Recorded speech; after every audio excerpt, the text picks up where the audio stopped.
তো বন্ধুরা ঘড়িতে বাজে এখন 4:36 আর ঘড়ির ট্রিপ মিটার করে নিয়েছি 0। বেরিয়ে পড়েছি আবারও নর্থ বেঙ্গল রাইডে।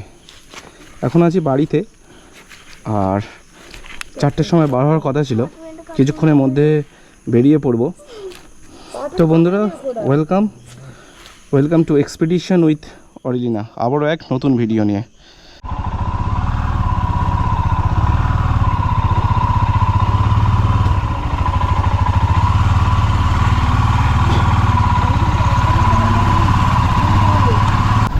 ফোন নিয়ে আছো তো তোমার?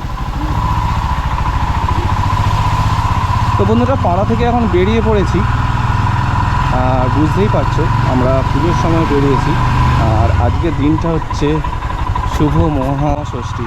বেরোনোর মুখেতেই বিপদ, আমার এই যে লাইটটা জ্বলছে না। অ্যাজ ইউজুয়াল চলো রাস্তায় যাই, মেন রোডে উঠে আবার একটা টেপাটেপি করি, দেখি আশা করি জ্বলবে নিশ্চয়ই। তো বন্ধুরা ঘড়িতে বাজে এখন 5:11 আর আমরা এসে পৌঁছেছি এখন বেহালা।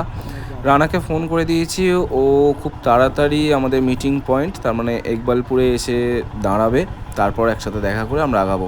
আর দেখো আজকে পুজো যেহেতু ষষ্ঠী, চারদিকটা গোটা বেহালা চত্বর লাইটে ভর্তি। চলো দেখা হচ্ছে মিট আপ পয়েন্টে রানার সাথে। তো বন্ধুরা রানা এসে গেছে আর আমরা আছি এই মুহূর্তে মমিনপুর। গাড়ি পুরো কমপ্লিট সেট আপ, মানাকে পরানো হচ্ছে ওর সাপোর্টিং ব্যাগটা আর আমরা এখান থেকে বেরিয়ে পড়বো আর 5 মিনিটের মধ্যে।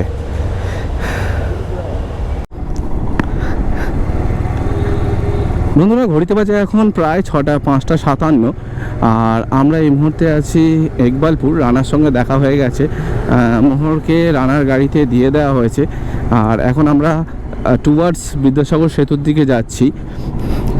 জিপিএস সেট করে নিয়েছি। সকাল সকাল আজকে বেশ কিন্তু ভালোই রাস্তায় চাপ দেখতে পাচ্ছি, সানডে আছে তার সত্ত্বেও। কেন না পুজো, সবাই ঠাকুর দেখতে বেরিয়ে পড়েছে আর ঠাকুর দেখে বাড়ি ফিরছে, সেই কারণেই কিন্তু এতটা জ্যাম। আর ফাইনালি কিন্তু আমরা যাচ্ছি টু নর্থ বেঙ্গল প্রায় 2 বছর পরে। কত ঝগড়া ঝামেলা সব কিছুকে অতিক্রম করে আমরা কিন্তু বেরিয়ে পড়েছি আমাদের নর্থ বেঙ্গল রাইডের জন্য।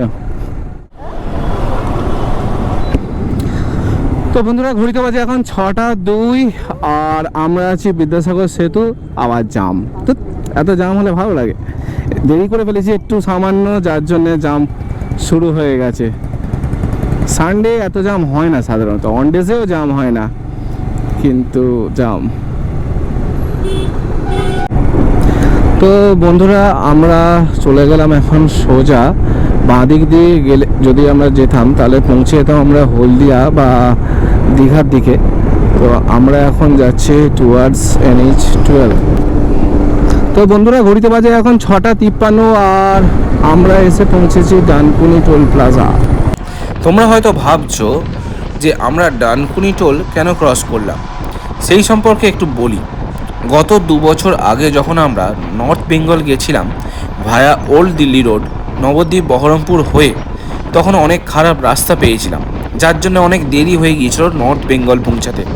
তাই ঠিক করলাম বর্ধমান শক্তিগড়ের ওপর দিয়ে এবারের ট্রিপটা করব, যে রাস্তাটি ডিরেক্ট মোরগ্রাম গিয়ে উঠেছে। এবার গুগল বাবা দেখাচ্ছে বিদ্যাসাগর সেতু থেকে শিলিগুড়ি ভায়া বর্ধমান হয়ে 561 কিলোমিটার মতো। যদি আমরা রানাঘাট কৃষ্ণনগর পলাশির ওপর দিয়ে শিলিগুড়ি যাই তাহলে টোটাল ডিস্টেন্স পড়বে আমাদের 585 কিলোমিটার মতো।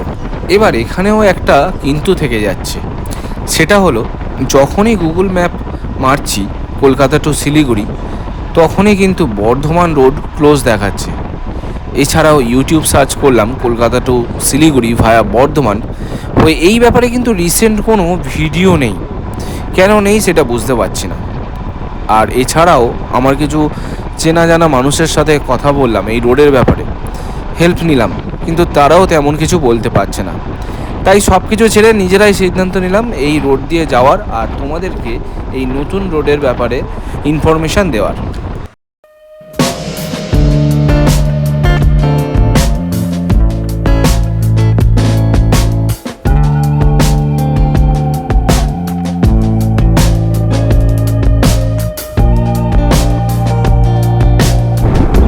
তো বন্ধুরা আমরা চলে এসেছি আজকে দিনের 3 নম্বর টোল প্লাজা, আর সেটা হলো পালসিট টোল প্লাজা। তো অ্যাজ ইউজুয়াল আমরা বাইক লেনে ঢুকে পড়লাম।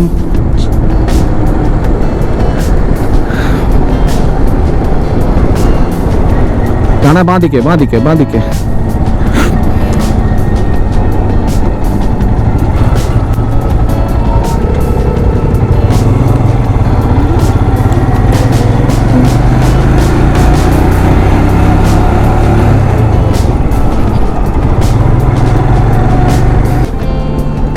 বন্ধুরা রোডটা দেখো, রোডটা অসাধারণ ভিউ।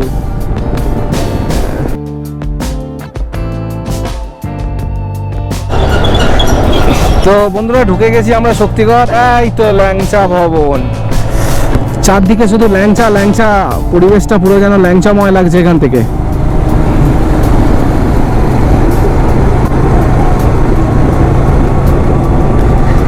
এখান থেকে বর্ধমান আরো 15 কিলোমিটার মতন বাকি আছে। আর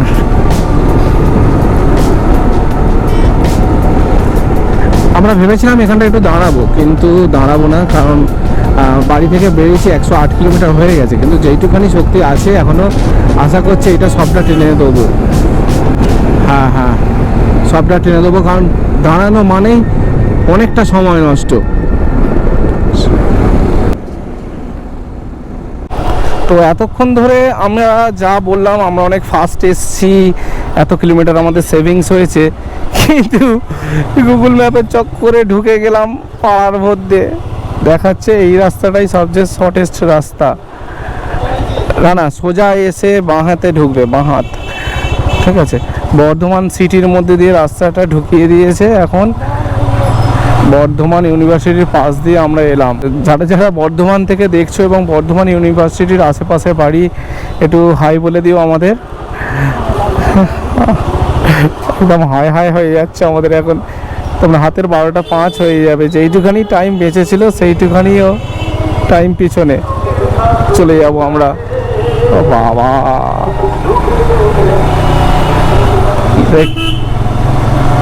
দেখি ভাই দেখি, সাইড দে, শিলিগুড়ি পৌঁছাতে হবে।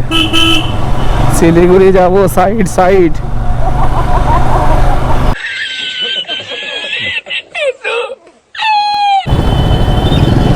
রানা এমন একজনকে জিজ্ঞেস করতে পারলে ভাবলাম সব কিছু জানে, এ আমার মতন রাইডার। আই লাভ বর্ধমানের সামনে দিয়ে যাচ্ছি।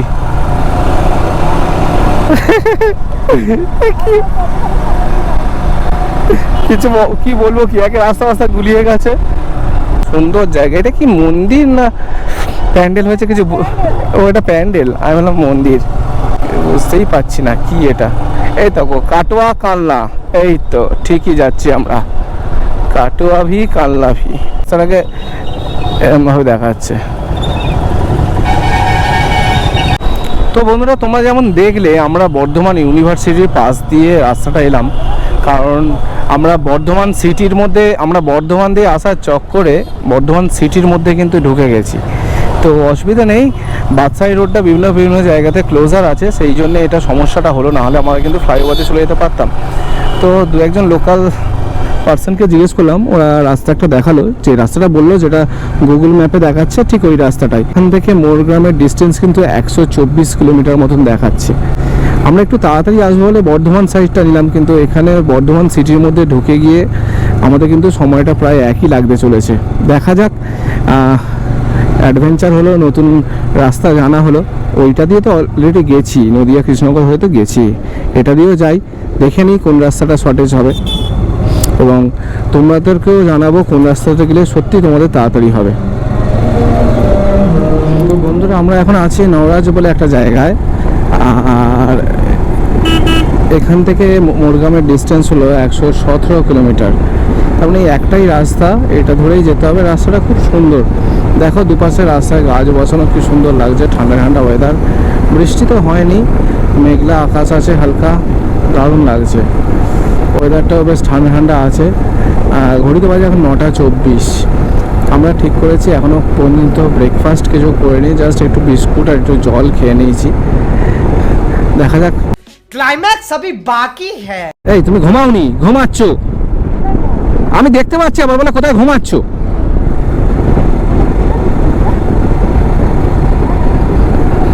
তুমি ঘুমাও, দেখবে সব ভিডিও উঠে যাবে।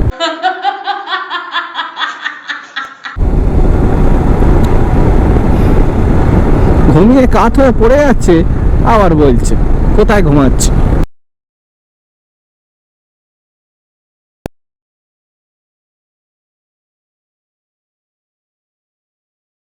মধ্যখানে পিচের রাস্তা, বড় বড় পটলে ভর্তি, আর আমরা তার মধ্যে দিয়ে যাচ্ছি। দেখো বন্ধুরা কি সুন্দর। আমরা যে ব্রিজটার উপরে আছি এটা হচ্ছে লোচনদাস সেতু, আর নদীর তলায় চর পড়ে গেছে, কিন্তু কি সুন্দর কাশফুল হয়েছে। বন্ধুরা ঘুরিতে বাজে এখন 9:56, আর আমরা আছি এই মুহূর্তে কাটোয়া রোডের উপরে। বাঁ দিকে চলে যাচ্ছে 27 কিলোমিটার তারাপীঠ, আর জায়গাটার নাম হলো কুলি। জায়গাটার নাম হলো কুলি। এখান থেকে তোমার আমরা সোজা চলে যাচ্ছি, আর বাঁদিকে গেলে 27 কিলোমিটার হলো। তো বন্ধুরা এই রাস্তাটা সোজা গিয়ে বাঁ হাতে যদি আমরা চলে যাই তাহলে রাস্তাটি চলে যাবে নলহাটি এবং বোলপুরের দিকে, কিন্তু আমরা যাব না, আমরা যাব সোজা মোরগ্রামের দিকে। এই যে সাদা গাড়িটি এলো এই রাস্তার কথাই কিন্তু আমি এখন পাক্কা 12টা, আর বাড়ি থেকে আমরা এখনো পর্যন্ত রাইড করেছি প্রায় 250 কিলোমিটার। আর এখান থেকে মোরগ্রাম মাত্র 3 কিলোমিটার, সাগরদিঘি 10, বহরমপুর 36। আর না, আমরা কিন্তু সোজা যাব, সোজা সোজা কোন দিকে?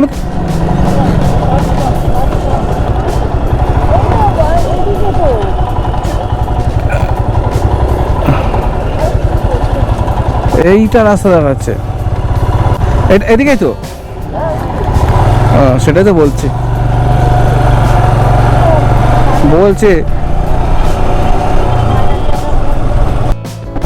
না না, চালানোই হয়নি।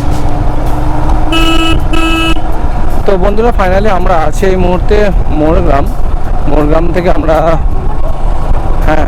বাঁদিক নিয়ে নিয়েছি। আর ভেবেছিলাম আমরা মোরগ্রামে ওয়েট করব, আর মোরগ্রামে ওয়েট করে খাওয়া দাওয়াটা সারবো, কিন্তু এখন যা দেখছি এখান থেকে ফারাক্কা 62 খোলা, ডালখোলা 222। তো আমরা এখানে ওয়েট করলাম না, দাঁড়ালাম না, আমরা একেবারে ফারাক্কাটা ক্রস করে লাঞ্চটা করব।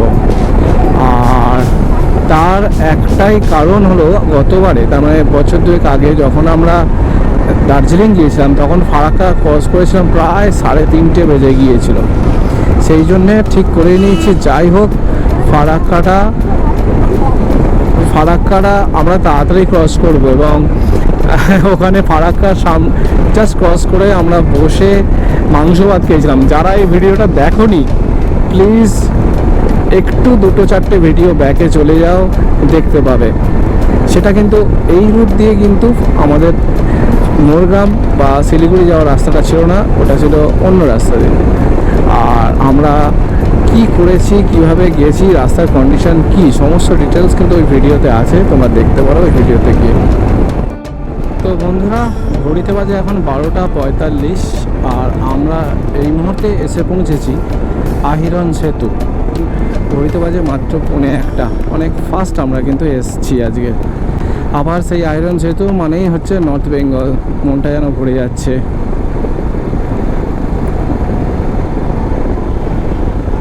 তো বহরমপুর ফারাক্কা টোল প্লাজা, আজকে এটা আমাদের দিনের চতুর্থ টোল প্লাজা।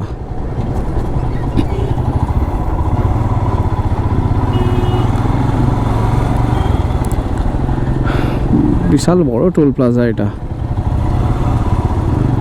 বেলা বাড়ার সাথে সাথে হিটও বাড়ছে।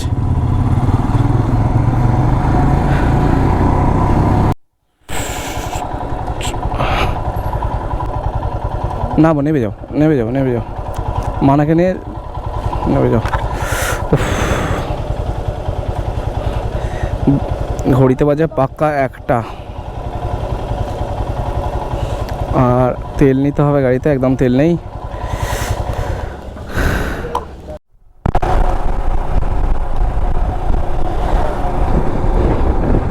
বন্ধুরা ঘড়িতে বাজে এখন 1:55, আর তোমরা যে এই পাশে লম্বা জামটা দেখতে পাচ্ছ এটা কিন্তু ফারাক্কার ঠিক কিছুটা আগে। তো আমরা অপোজিট সাইডের লেনটা নিয়ে নিতে বললো, অপোজিট সাইডের লেনটা নিয়ে নিয়েছি, কারণ এটাতে যাওয়া একদম যাবে না। জামটা এখন কী গো, জামটা এখন কত বড় আছে জানি না কিছু, দেখা যাক যতদূর যাওয়া যায় এই সাইড দিয়ে ততদূর যাই, তারপর দেখাচ্ছি।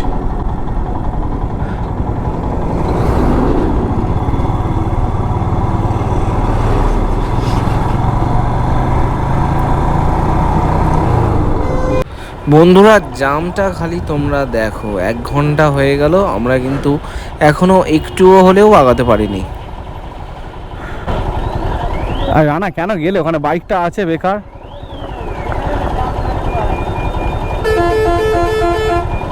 মানা করলাম।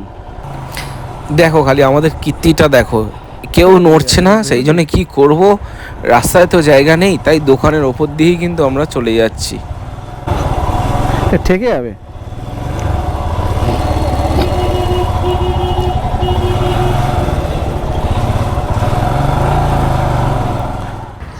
এতক্ষণে বুঝতে পেরেছি কেন এত জাম, কারণ ডবল লেন হয়ে গেছে সিঙ্গেল লেন, একটা রাস্তা দিয়েই কিন্তু আপ অ্যান্ড ডাউন করছে, কারণ ফারাক্কা ব্রিজ অবস্থা খুব খারাপ। তবে খুব তাড়াতাড়ি কিন্তু ফারাক্কার একটা অল্টারনেটিভ ব্রিজ হয়েই যাচ্ছে, যেটা 4 লেন, সেটা তোমরা সামনেই দেখতে পাবে ভিডিওতে। তো আশা করি ততদিনে এইভাবেই কিন্তু যাতায়াতটা করতে হবে। ফারাক্কা আসতে গেলে বা নর্থ বেঙ্গল যেতে গেলে ফারাক্কার জন্য কিন্তু হাতে তোমাদের 1 থেকে 1.5 ঘন্টা রাখতেই হবে। তো বন্ধুরা তোমরা দেখতে পাচ্ছ ফারাক্কার নতুন ব্রিজ কাজ শুরু হয়ে গেছে অনেকদিন আগেই, কাজটা হচ্ছে এখনও, খুব তাড়াতাড়ি চালু হয়ে যাবে। আর যতদিন না চালু হচ্ছে ততদিন ফারাক্কার উপরে এই ধরনের ট্রিমেন্ডাস জাম কিন্তু হবেই। তো আশা করছি নেক্সট টাইম যখন এইদিকে আসবো তখন ব্রিজটা চালু হয়ে যাবে। অনেক দিন ধরে কি কাজটা কিন্তু হচ্ছে।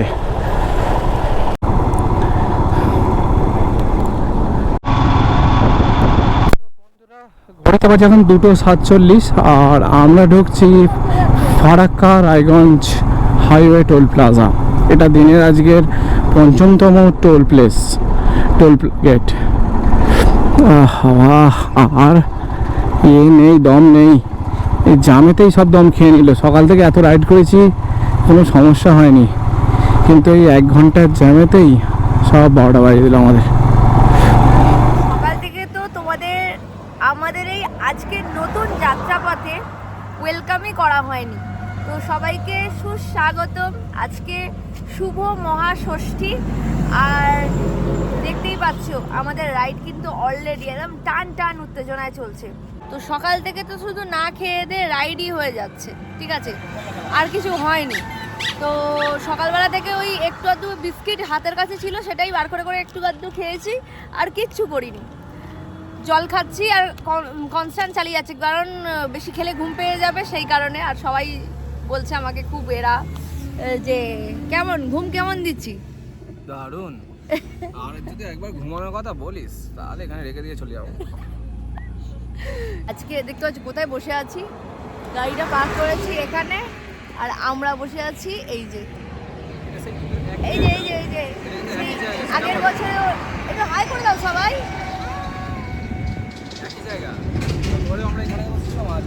হ্যাঁ কি বলছো? সেই একই জায়গা, ট্রেন দেখতে খাওয়া। গতবারে 2 বছর আগে যাওয়ার সময় ঠিক এই একই জায়গায় বসেছিলাম। এটা হচ্ছে স্টেশন, মানে রেল লাইন আর কি। স্টেশন বলছি, রানা বলছে হ্যাঁ ভুলভাল কথা বলে বলছি, মানে কি বলবো, এক্সাইটমেন্ট একদম ওভারলোডেড। ঘড়িতে আগের বছরে আমরা 4টের সময় ঠিক এখানে খেতে বসেছিলাম, আজকে 3টে, কিছু করার নেই। হ্যাঁ আগের বারে ইচ্ছা করে দেরি হয়েছিল, মানে এই শুয়ে বসে এরমভাবে আসছিলাম।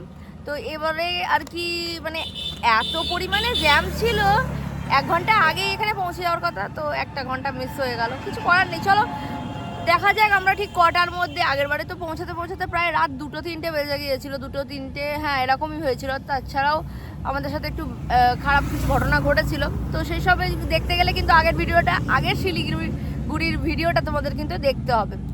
আর এবারটা দেখি কটার মধ্যে আমরা পৌঁছাতে পারি। আজকের যেটা মেন ব্যাপার সেটা হচ্ছে খাবার দাবার। আমাদের প্রত্যেক রাইডে ভালো কিছু হতেই থাকে। কিন্তু আজকের রাইডের খাবারটা একটু মোটামুটি, কেননা আজকে আমার ষষ্ঠী এবং ষষ্ঠী করি, আজকের পুরো খাবার দাবার কিন্তু রয়েছে নিরামিষ। আগেরবারে এখানে এসে মাংস ভাত খেয়েছিলাম, মাংস ভাত। আর আজকে কি খাবার এনেছি চলো দেখা যাক। রয়েছে পরোটা আর আলুর দম। মোহর এখন অলরেডি খাওয়া স্টার্ট করে দিয়েছে, ও আর জাস্ট পাচ্ছে না। মানে ওকে তো মানে কি বলবো, হ্যাটস অফ দিতে হয় যে ওইটুকু একটা বাচ্চা মেয়ে একটানা প্রায় 250 কিলোমিটারের মতো রাইড করেছে, মানে নন স্টপ রাইড করেছে, নন স্টপ। আর এদিকে তো রানার গোপরতে কি প্রবলেম হয়েছে, এখন মাথা খারাপ হয়ে যাচ্ছে। এখন একটু হাই হ্যালো বলো। হাই হাই, কি হলো? এখন গোপরতে কুইক সাপোর্ট করছে না, ভিডিও বুঝতে পারছি না হচ্ছে কি হচ্ছে না।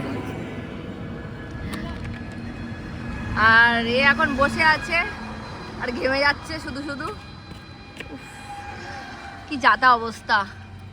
আর আমিও কিন্তু একবারে রেডি হয়ে গিয়েছি, একবারে খাবারটার উপরে হামলে পড়বো, খুব জোর খিদে পেয়েছে। আর বেশি কথা বাড়াবো না, দেখা হচ্ছে একেবারে মোটো ব্লগিং সেটআপে। তো বন্ধুরা, ঘড়িতে বাজে এখন 4:30 আর আমাদের লাঞ্চ কাম ব্রাঞ্চ করে আমরা বেরিয়ে পড়েছি ফারাক্কা থেকে। এখনও শিলিগুড়ির ডিস্টেন্স এখান থেকে 257 কিলোমিটার, এস্টিমেটেড টাইম কিন্তু 5 ঘন্টা 32 মিনিট। তার মধ্যে আবার ছোটো ছোটো করে বৃষ্টি পড়ছে, চেষ্টা করছে একটু তাড়াতাড়ি যাওয়ার। তো বন্ধুরা, বাঁদিকে চলে গেল মালদা সিটি আর আমরা চলে গেলাম সোজা মালদা বাইপাস।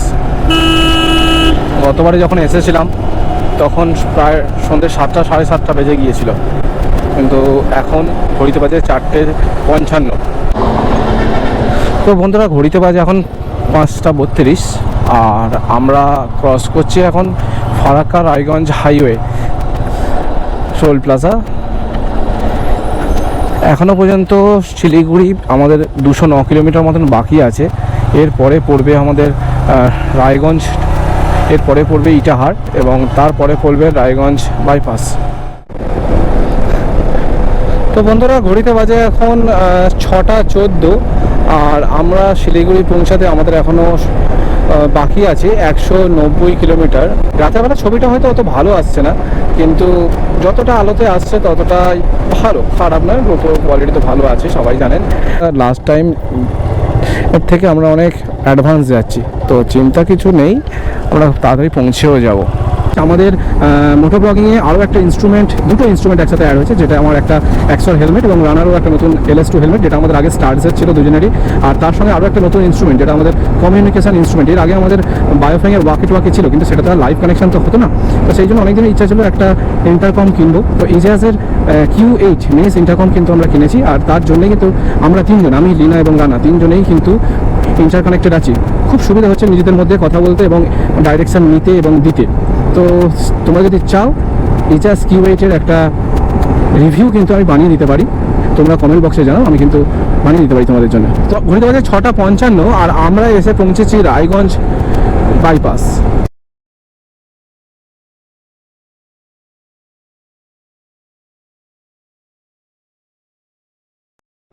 তো বন্ধুরা, ঘড়িতে বাজে এখন 8:09 আর আমরা পৌঁছে গেছি ডালখোলা বাইপাস। বাঁদিকে চলে গেলে পূর্ণিয়া এবং আমরা শিলিগুড়ি যাব ডান দিকে। এখান থেকে শিলিগুড়ির ডিস্টেন্স হচ্ছে 127 কিলোমিটার। হ্যাঁ, ঘড়িতে বাজে এখন 8:17 আর আমরা আছি এই মুহূর্তে সূর্যপুর টোল প্লাজা, আজকের দিনের 8তম টোল প্লাজা। বন্ধুরা, ঘড়িতে বাজে এখন 9:59 আর আমরা এন্ট্রি করছি এখন ইসলামপুর বাইপাস।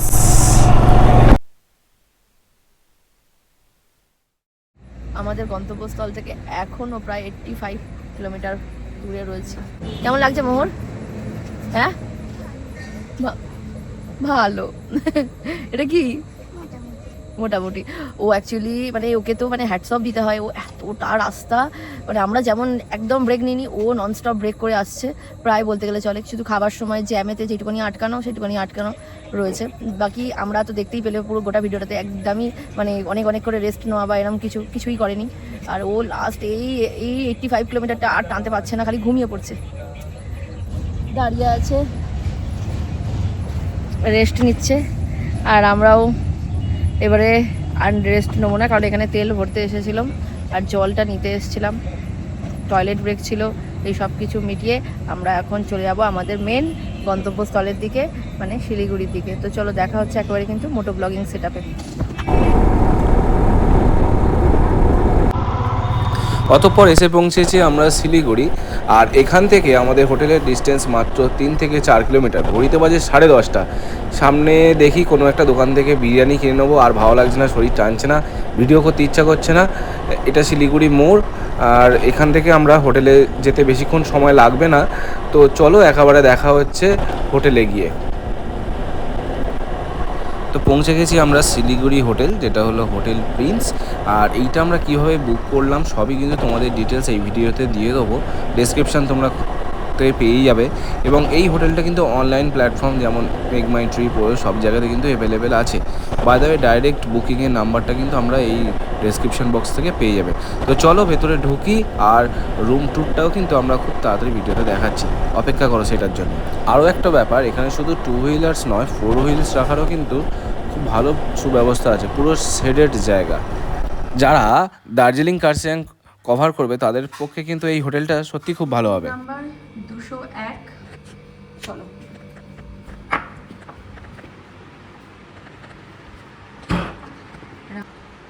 কিং সাইজের একটা বেড রয়েছে, যেখানে 4 জন মানে অনায়াসে শুয়ে পড়তে পারবে। আর সাথে রয়েছে এমন একটা সিঙ্গেল বেড, মানে 2 জনও শোয়া যেতে পারে, বেশ বড় সড়ো বেড কিন্তু, মানে একটা ছোট টি টেবিল মতো। সাথে রয়েছে একটা বসার সোফা, টিভি রয়েছে, এরপরে রয়েছে এসি তো রয়েইছে, ফ্যান আছে, আর এরকম একটা ছোট্টখাটো ওয়ার্ড্রপ, যেটার মাথায় আমরা এই সমস্ত জিনিসপত্রগুলো মানে হেলমেটগুলো রেখে ভর্তি করে রেখে দিয়েছি। বেশ বড় সড়ো বাথরুম রয়েছে, বেশ বড়। সাথে গিজার তো রয়েছে, শাওয়ার রয়েছে, একটা ছোট্ট মিরর রয়েছে, মানে বেসিক অ্যামেনিটিসগুলো সবই রয়েছে। ফ্রেশ হয়ে রেডি হয়ে গিয়েছি, খাবারে কি আছে দেখে নাও। আসার সময় 1 প্যাকেট বিরিয়ানি আর স্যালাডই পেয়েছিলাম। তো 3 জনে সেই যে বসে পড়েছে 3 জায়গায় বিরিয়ানি আর স্যালাড খেতে, আর আমার কপালে পরোটা আর আলুর দম রয়েছে। আমাদের খাওয়া অলরেডি স্টার্ট করে দিয়েছিলাম, কিন্তু তারপরেও মনে হচ্ছে যে এই না ভিডিও করতে হবে, তো সেই জন্য ভিডিও করছি। তো আজকের এই পুরো ব্লগটা তোমাদের কেমন লাগলো অবশ্যই কিন্তু জানিও। ভালো লাগলে অবশ্যই ভিডিওটাকে লাইক করো, শেয়ার করো। যারা এখনও পর্যন্ত দেখছো শেষ পর্যন্ত তাদেরকে বলছি, যারা এখনও চ্যানেলটা সাবস্ক্রাইব করোনি, 1000 হতে মানে 1K হতে আর মাত্র কয়েকটা অপেক্ষা, কয়েকটা সাবস্ক্রাইবারের। প্লিজ তোমরা একটু সাপোর্ট করো, আমাদের ভিডিও বানাতে একটু হলেও মোটিভেশন লাগবে, একটু ভালো লাগবে। তো চলো আজকের মতো ভিডিওটা এখানেই এন্ড করছি, টাটা।